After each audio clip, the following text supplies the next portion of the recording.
All right, it's a stacked week for new comic books, so let's take a look at what's coming out so I can tell you what's on the pull list.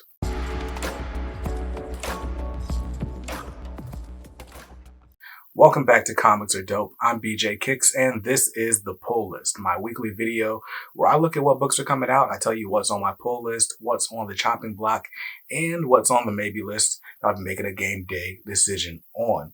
Now, I don't pull this hat out for no reason. So the book that I'm most excited for is probably a milestone book, and it is. So this week we're talking about Icon versus Hardware, issue number 1. So Icon versus Hardware. We had Hardware season 1, we had Icon and Rocket season 1, and then we had the Milestones in History book where it kind of teased us into what's coming up next. But basically, Hardware discovers Benjamin Banneker's time machine, and every time he transports himself somewhere, Icon is there. And I mean, we know as the audience, that's because Icon's an alien. He's been here forever, since the 1800s. But anyway, so Curtis, Curtis, Hardware keeps finding Icon, and calamity ensues. So we're gonna see how this goes. What I'm really excited about this, though, or why I'm really excited about this, is if you look at the cover, the trade dress says that this is Worlds Collide Act 1. So last time around, we had a Worlds Collide event.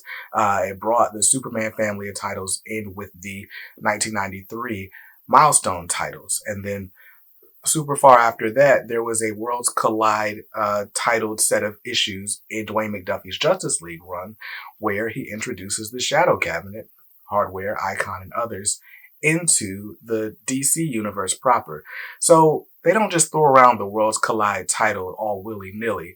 I'm expecting something big to happen, and I don't know what it's going to be, but I'm on board for it. So Icon v Hardware number 1 is out this week from DC Comics and Milestone Media with a cover price of $4.99. I'm grabbing cover A, and that's going to set the stage for us to talk about DC Comics this week. And there's only one other DC book on my list, and that is I Am Batman issue 18. I Am Batman from John Ridley and Christian Doucet. This is the final issue, and you guys know I've been up and down on this run, and it's been mostly down as of late. Issues 16 and 17 had some real, big revelations, I guess is what we'll just call that. And I don't know how it serves the story to have such big revelations right before the last issue. And if you read the DC Power celebration, John Ridley actually writes a little foreword essay talking about why he made such a big change to the character. And to be honest, it's nothing that really serves the story. It's kind of just his own personal thing that he wanted to do. I don't know. I don't know how I feel about I Am Batman. I'm trying to read the whole thing to judge it off the merits of, itself. But I don't know. I Am Batman issue 18. This series is going to go down as a bunch of wasted potential to me, most likely. But we'll find out when it comes out tomorrow with a cover price of $3.99. I'm grabbing cover A. I should note that there is a 1 in 25 variant by Nicholas Draper Ivy, who is the artist on Static. But my shop, I can almost guarantee, is not ordering 25 copies of this book. So, oh well. Cover price $3.99. I'm getting cover A. And that's the end of my DC Comics pull list. So my DC books are going to cost me $9 this week. Now, let's move on to the House of Ideas over at Marvel Comics. There's a bunch on my pull list, starting with Fantastic Four issue number 4. Ryan North's Fantastic Four has been pretty good. I jumped in at issue 3. I still need to go back and read issues 1 and 2. But basically, each of the first 3 issues have been kind of focused on a different part of the, first family of Marvel. So the first issue was Ben and Alicia Grimm. Second issue was Sue Storm and Reed Richards. Issue 3, where I jumped in, was a Johnny Storm focused story. I loved it. But in this issue, we're finally getting the gang all back together. And, hey, I'm down for it. Cover price on this one is $3.99. I'm grabbing cover A. You always get the Alex Ross cover when there's an Alex Ross cover available. Next up from Marvel is the Marvel Voices Wakanda Forever number 1. It's a one-shot. But this is, that anthology series where Marvel finds a bunch of people who don't traditionally write comics, or maybe they're new to comics, and team them up with pretty good artists, and they get to tell little short stories. These all set in the world of Wakanda. So we're getting a Queen Ramonda story and a Okoye story, a bunch of stories, and one also including the debut of who will apparently be the last Black Panther. I don't know what that's all about, but I'm excited about it. I'm mostly excited about this Ken Lashley cover A that I'm going to grab for $5.99. Yes, you heard me right. Now, next up on the Marvel Comics pull list is Monica Rambeau Photon, issue number 3. This is written by Eve Ewing, and it's honestly a series that I wasn't like super hype about, but I grabbed issue 1 for the Brian Stelfreeze cover.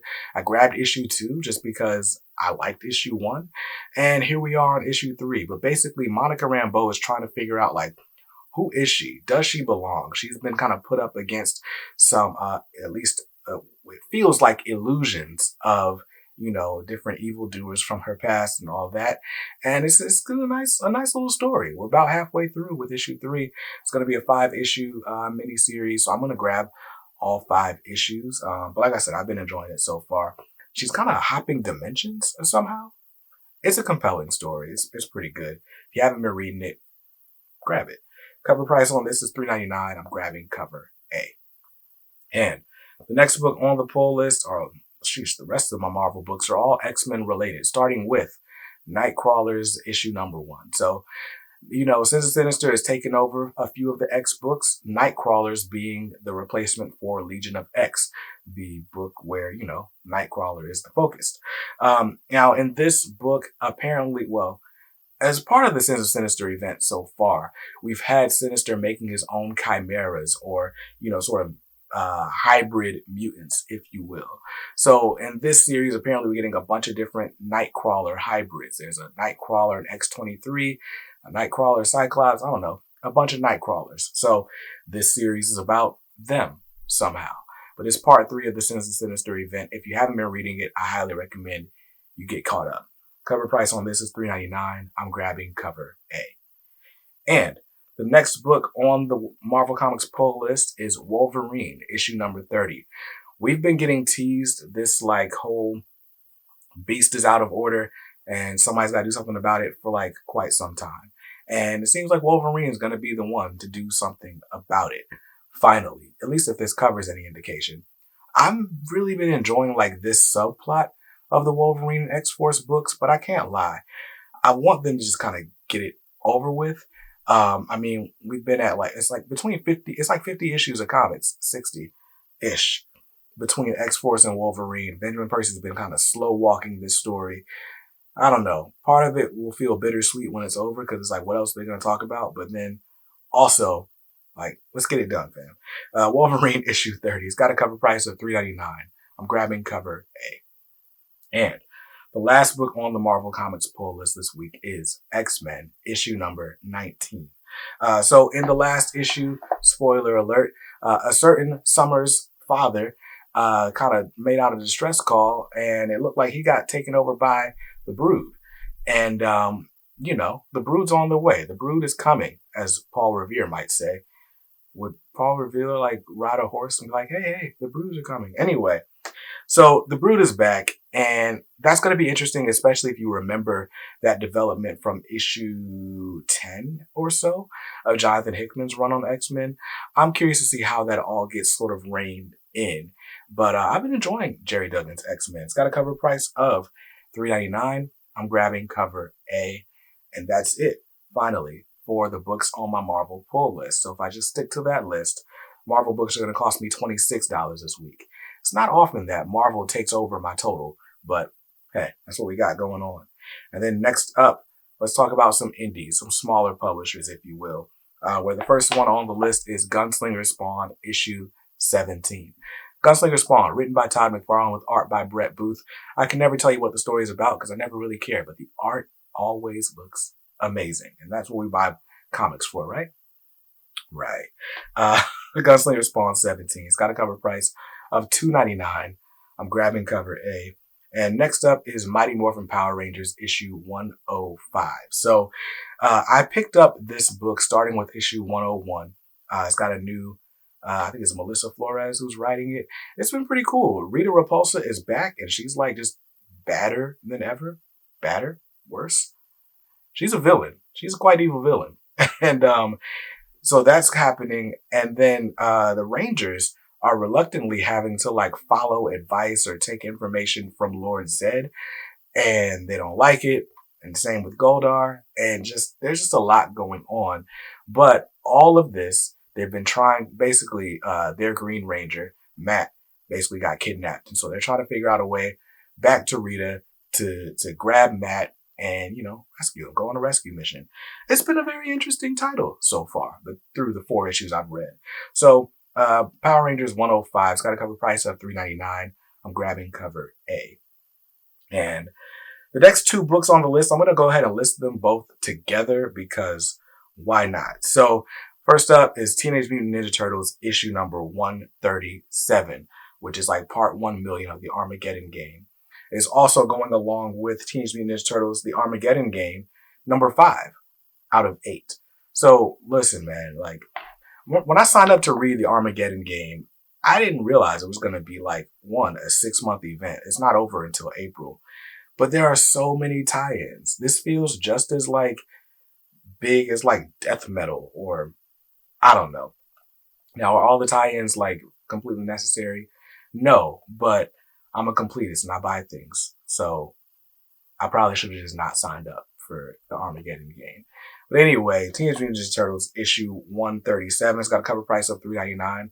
I'm grabbing cover B on that, most likely. It's the Kevin Eastman cover. And then the Armageddon game issue 5 has also got a cover price of $3.99. I'm grabbing cover A on that. And that's it for the Ninja Turtles. And the last book on my pull list this week is The Walking Dead Deluxe, issue number 57.